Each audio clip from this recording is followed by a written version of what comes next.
What's good, everyone? Welcome back to the podcast. Today is going to be a bit of a tactical episode on how to be productive and slay life and all the dragons that you're trying to defeat in life.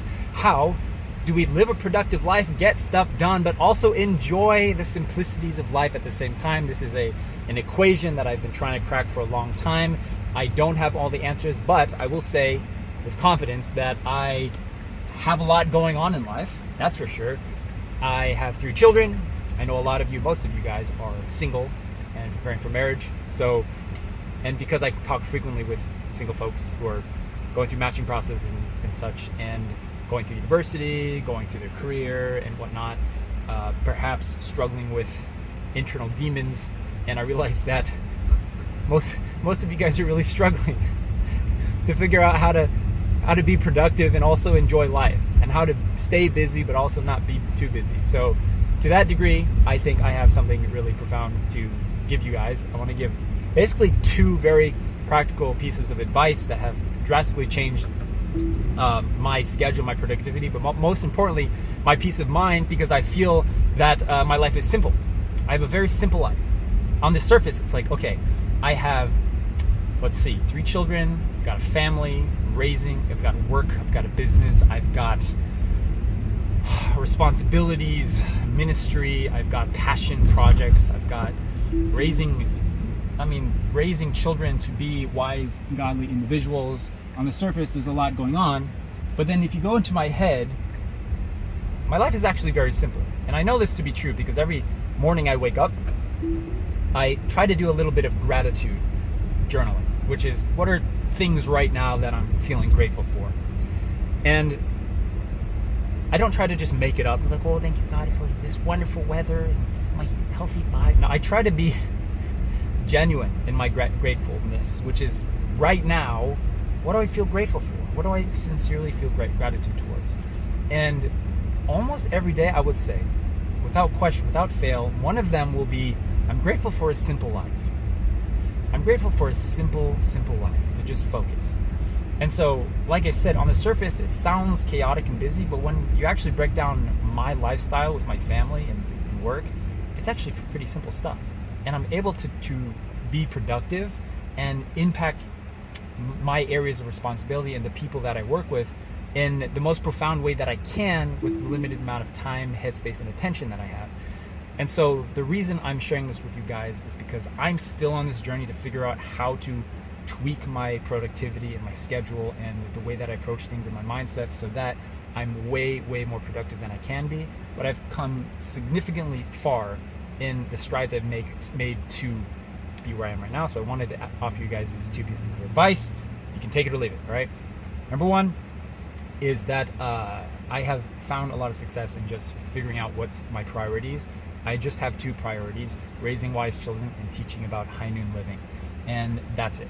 You could have a third one, but I would argue that having more than 2 big priorities in life is not very sustainable long term. And actually, I think humans are really bad in general at juggling more than 2 balls. What I mean by that is, historically, ancestrally speaking, we have done work and raised families. We've had 2 things to do most of humanity.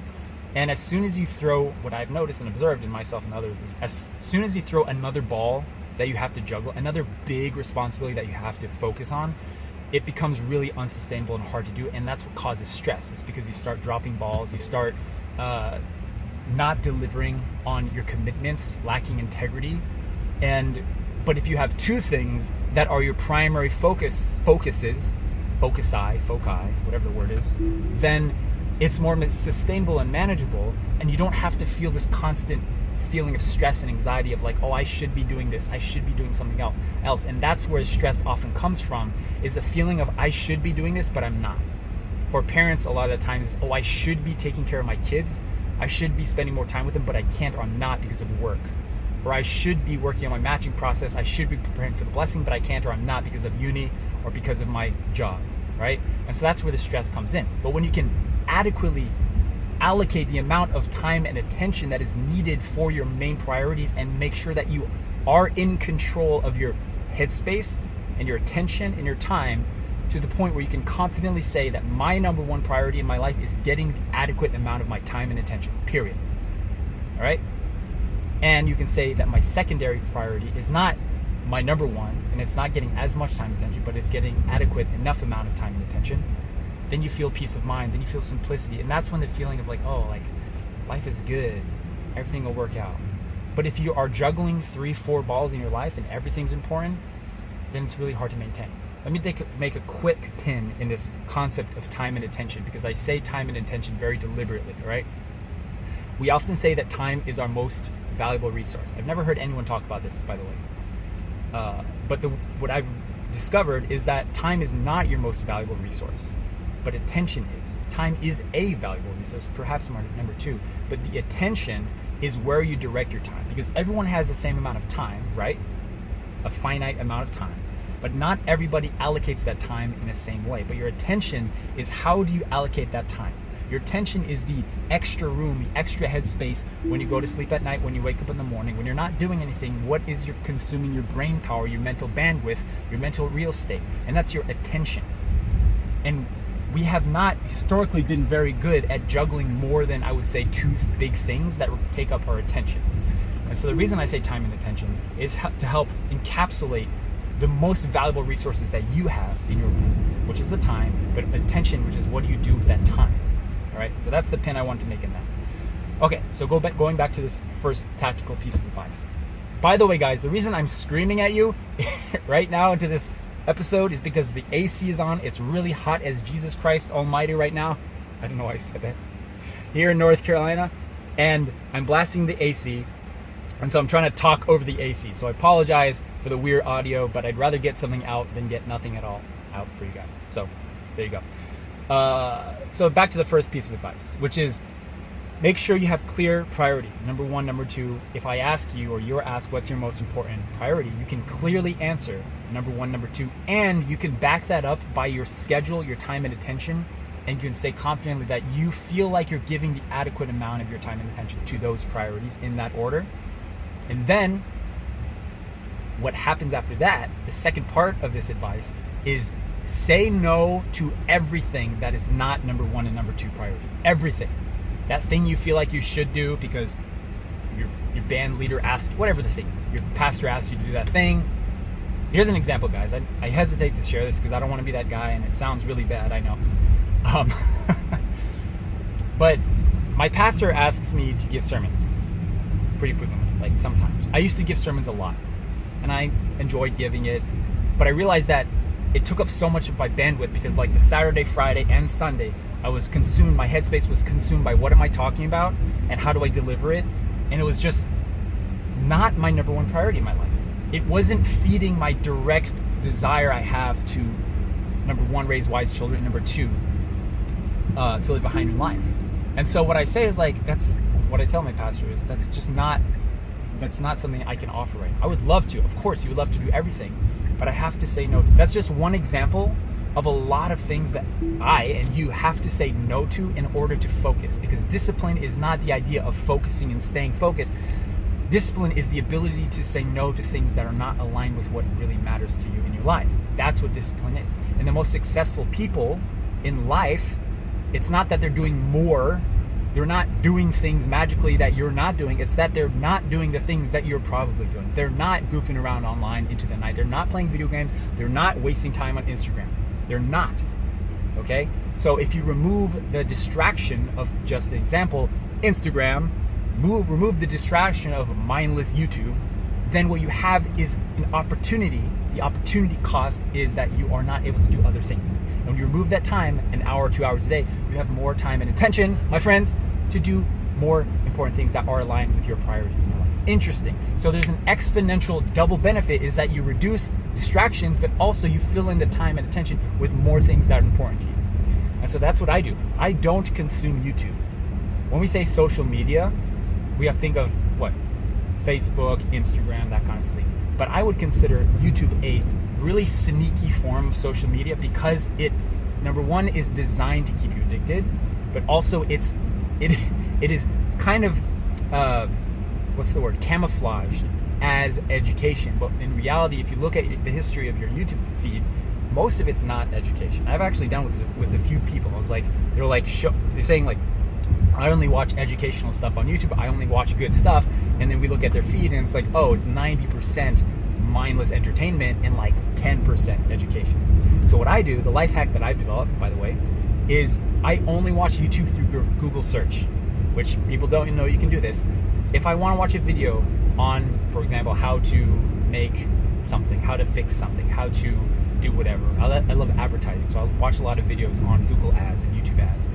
And so I will search in Google how to do XYZ specific thing I want to do. And then in Google, my friends, you can watch a video directly there and you don't have to go to YouTube. So you're not distracted by the recommended videos, you're not distracted by the feed, you're only seeing that one video and then you jump off. Sometimes it's like, oh, I want to watch this trailer that people are talking about, this new movie that's coming out. I want to watch the new Deadpool trailer, whatever it is, guys. I will go to Google, I will search Deadpool trailer, click on the video, not be taken to YouTube, watch it in Google, and then jump off. And so I'm getting this need I have, which I do believe is incredibly valid, to learn and be educated through video format, but it's on my terms. Do you see? It's deliberate, it's purposeful in the sense that I'm not letting an algorithm or a feed mindlessly control where I spend my time and attention, but I am choosing. All right? So that's been a really cool life hack that I will give to you guys right now.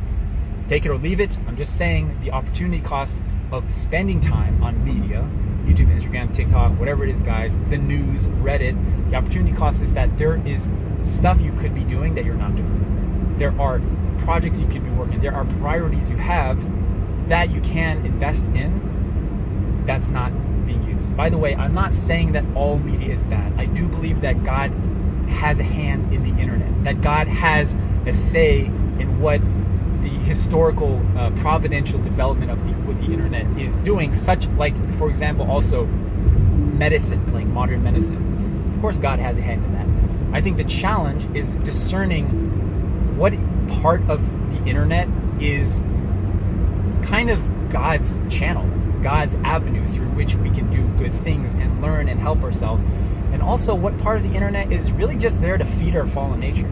I mean, honestly, if you look at most news outlets, left, right, center, whatever, most of it is just to fuel an emotional pain point for you, to make you watch, to make you pay attention so that they can make a profit. This is how all media works, guys, if you didn't notice. And when they post something like that, of course it gets views, and what are they going to do again? They're going to post more stuff like that. I get it. It's a business. I understand. But personally, I have chosen I don't want to give any of my attention or time to algorithms that are designed to feed my fallen nature. I don't want anything to do with it. So I just don't associate with it at all. And instead, I go to Google and I search for videos that I want to see, educational things I want to see, and then I access it through there, and then I leave and I jump off. All right. So that's my first piece of advice, guys, is having the discipline to say no, to stay focused, and to only say yes to things, to projects, to time commitments, to meetings, to work, to anything that is only aligned with your number one and number two priority, and everything else you can say no to. And it will be hard. Yes, it is hard to tell my pastor I don't want to give a sermon, because of course I want to. Of course it would be great. Of course I have something to say, right? As I always do. Of course the community wants to hear from me, but I say, no, I'm sorry, it's just not a focus for me right now. And I have to do this quite often nowadays.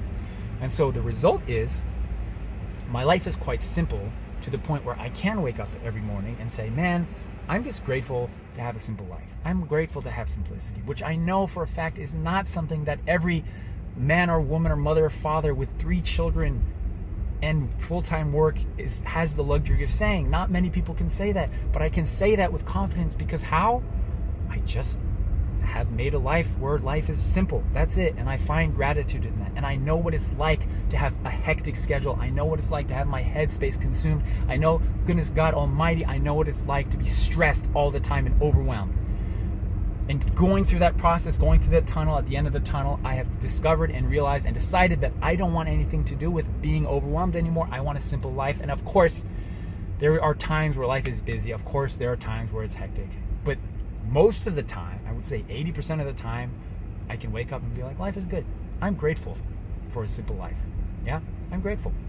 And so if you are a single person and you're going to look at me and say that your life is too overwhelming and you're too stressed, I'm going to look back at you and say, well, look at me.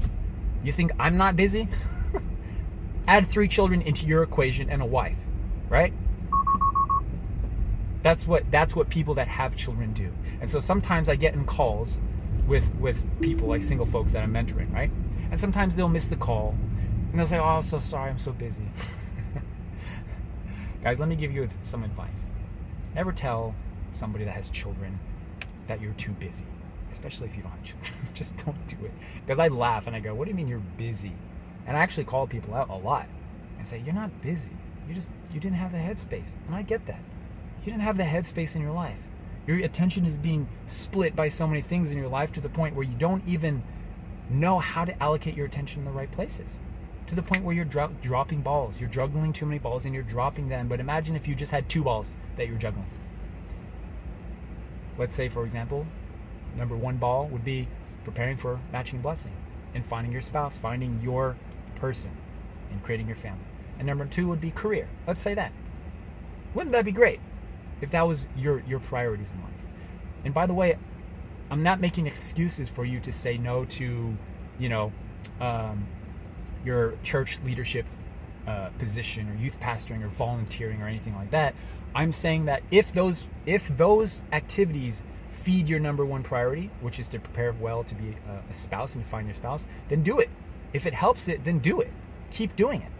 But if you're doing something that's totally out of left field and you're really only doing it out of obligation because you don't want to disappoint someone, or you're only really doing it because of fear of letting down somebody, then have the courage to say, like, you know what, this is not it. And just be kind about that. Be like, you know what, right now in my life, I can't focus on this as a priority. So take stock, guys. Make a list, a manifest of all the things that you have going on in your lives, all the things you're juggling, all the responsibilities, and ask yourself, do these things fit into my number 1, number 2 priorities? Do they? And if not, then consider maybe it's not meant to be right now for your life. All right? But the typical trap most people fall into in life is that they have shiny object syndrome, where they get excited about other things and they want to start new ideas, which I totally get. Start a new business, start a new career, start a new thing, whatever the thing is, right? Which I get. We all have that creative energy. It's a God-given thing.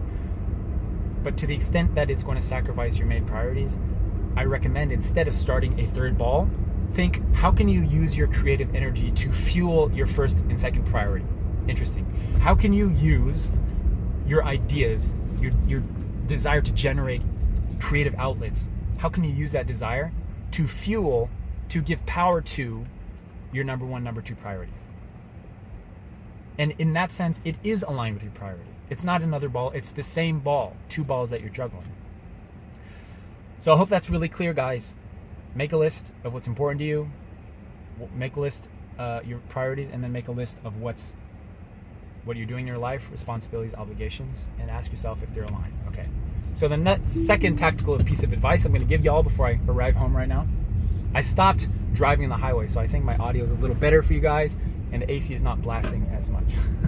By the way, guys, thank you so much for listening. Every time I meet you in person and you tell me you listen to the podcast, it warms my heart. It, honest to God, makes me happy. And the reason for that is that you're a recipient to our heart, the team's heart, our desire to help people, that we're talking all the time with individuals that are going through these things and going through matching processes, and you're a recipient to that heart that we have. So thank you truly for listening. I'm not special, right? I mean, I'm not. And I say that because I realize about myself, I'm very introspective and I'm very self-evaluative.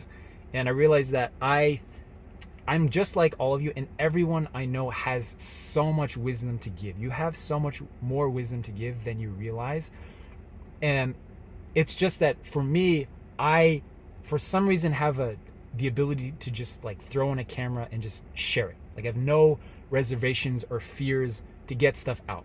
And because I have that desire, it kind of results in doing it more, which results in more practice and experience, to the point where I'm actually doing it more. Does that make sense? And I want to do more of this type of content.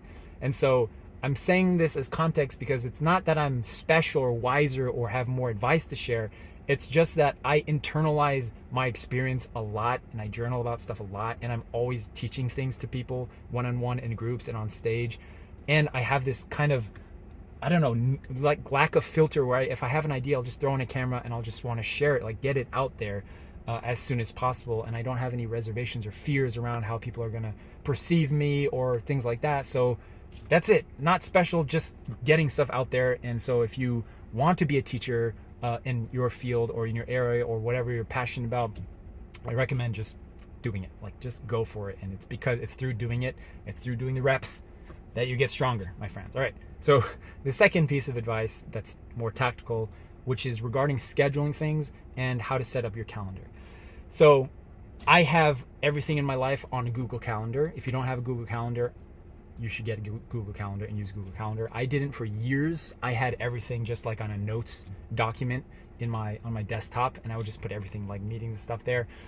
But I just discovered Google Calendars because it's a way to systematize your life so that things don't fall through the cracks. Because everything works on paper if you remember everything until it doesn't, right? Until you're overwhelmed, until you have those low days. And then everything starts piling up, and that's what causes a lot of anxiety and stress. But if you have a systematized way to structure your life in a calendar format, everything, then it's almost impossible. I want to say impossible, but it's a lot harder for your life to fall through, for the system to fall through. And so for us, we do have all the major things in our lives scheduled. The major priorities, like I said, which is, for me, it's to raise wise, godly children, okay? And so in our week, I've scheduled time to spend with each of my children. I've scheduled time to go fishing with my son. I scheduled time for my wife, Hitue, and our daughter to go out to Barnes & Nobles to get some coffee, right, and read books together. I've scheduled time 3 times a week this summer to go swimming with all my children, to take them out, and so my wife can have some alone time, right? I've scheduled these important things because no matter how busy I am with slaying dragons and the mission itself and work, I will always come back to the calendar and be like, I scheduled this because this is important to me. And I will protect this. I will protect this time. I've scheduled in my time to take Kojin, my oldest son, to the WeWork co-working space so that we can work together and he can do his schoolwork there or his passion projects or whatever. I've scheduled time where they will go outside, and play outside in the playground, that kind of stuff, or on the trampoline. And so I've systematized our life so that everything that is important to us, personal and work, professional, is in the calendar. So that's the first part of the calendar. The second part of the calendar that I use personally is tasks, all right? Google has something called Google Tasks. And the reason Google Tasks are so life-changing for me is because it is a reminder on specific days, months, weeks, years, sometimes in the future, that on this day, focus on this and do this thing. So every day when I get to the office and I open my computer, the first thing I'll do is, what are today's reminders or tasks? They're called Google Tasks that are set up for me today. And they're things like, today, schedule this meeting, or remember to do this, or send this email to this person. So everything's there, and so nothing ever will get through the cracks. Nothing will be lost. No balls will be dropped. And the reason this is important is because if I put it on the calendar, my friends, I don't have to think about it anymore. Then you free up your headspace. And the reason a lot of your headspace is taken up is because you have all these things going on that you have to remember to do. The thing that's happening next week or next weekend, you got to go to that dinner party. You got to take your mom out to go grocery shopping. You got to go have dinner with your dad. You got to, all this stuff. You just forget it. So for me, it's like, I'm just put it on the calendar, it's gone. But I know I have a system of checking it every day, every morning. So I know that I'm going to check it and nothing will fall through the cracks. Here's a life hack that saved me so much amount of time and productivity, all right?